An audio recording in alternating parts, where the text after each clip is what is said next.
As a powerlifter, I think my training style is a little bit different from what you might see on social media of other people doing.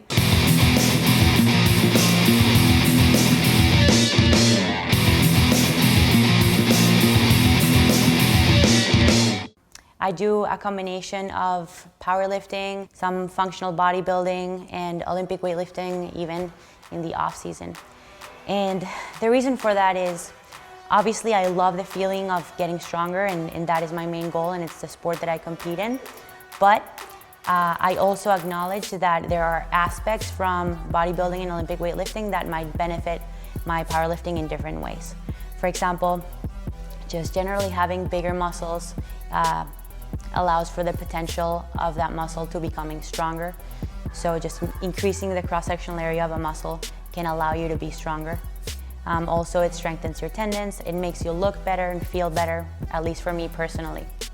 And then the Olympic weightlifting component just improves your athleticism, your ability to orient yourself in space, that's called proprioception, your mobility as well, which are all aspects that play a role in just being a human being.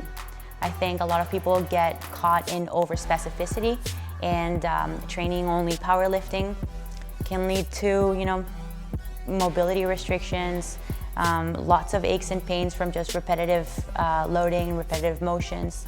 So I think that having a balance and knowing how to structure your training so that it incorporates other aspects of what I call athleticism throughout the year is a better approach that's more sustainable in the long term, rather than pigeonholing yourself into one discipline and neglecting other aspects of your health in the process. So this technique style is particularly effective for people who might just be getting into lifting, because it provides with what I call a base of training that's very broad. So the way I think about training is kind of like a pyramid, going from more broad to more specific as you pick a discipline that you want to focus on.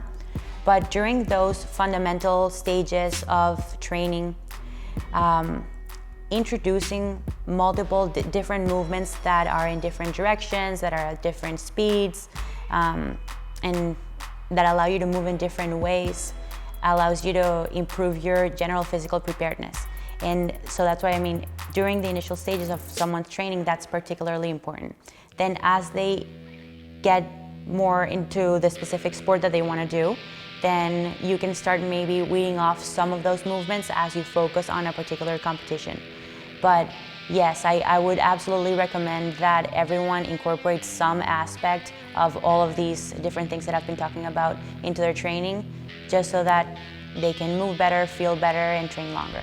Before I got into powerlifting, I competed in Olympic weightlifting, and as I merged one sport into the other, when I got introduced to powerlifting, I was trying to combine both of them because I didn't want to give up either of those.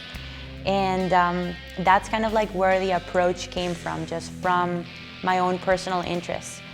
And as I trained more and more like that, I noticed that I could improve in both. I could improve by improving my general strength in the power lifts and squat, bench, and deadlift.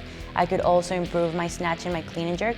Obviously, it's not a one-to-one relationship, but there is a significant carryover and benefit from increasing your strength into movements that are more athletic. And that's because strength is a general adaptation that can be applied to more specific tasks. And that applies to really any sport, not only Olympic weightlifting. You see football players doing a lot of strength training, obviously divers, fighters, every athlete does strength training in preparation for their sport, because when they're practicing their sport, that's when they get better at it. That's the practice of the skill on the field or in the ring. Same thing for Olympic weightlifting. And so strength just becomes kind of like the backbone for programs, for training. The key thing is periodization. So that's basically your organization of your training every week, every month, every year. Obviously, it's not recommended that if you're planning on competing in a powerlifting competition that you're snatching and clean and jerking a week out. But if you're 5 and 6 months away from a meet, there's a lot more freedom in what movements you can do without creating any sort of interference with your powerlifting goals. And the same thing applies to bodybuilding. When you're far away from a meet, you can get away with doing a lot more accessories, bodybuilding exercises, a lot more volume, focus on growing your muscles. But as you get closer to the competition, you should get rid of some of those higher volume exercises so that you can truly focus on accumulating more reps in the strength movements and focus on creating that particular adaptation, which is different to what you would need for bodybuilding.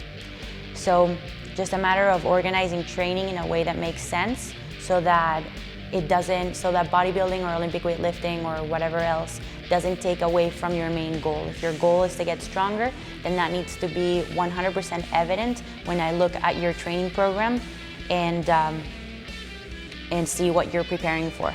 I need to know for sure what your goal is just by looking at your training plan, and so should you. So if you're doing something that's bringing you further away from your goals, then you might want to consider eliminating that from your training plan and just keeping what is bringing you closer to that. Cool, so that was my approach to training. If you have any other questions, feel free to drop it down below in the comment section or reach out to me personally at Stefi Cohen. If you're interested in the way that I train and the way that I coach, feel free to reach out, and catch you guys next time.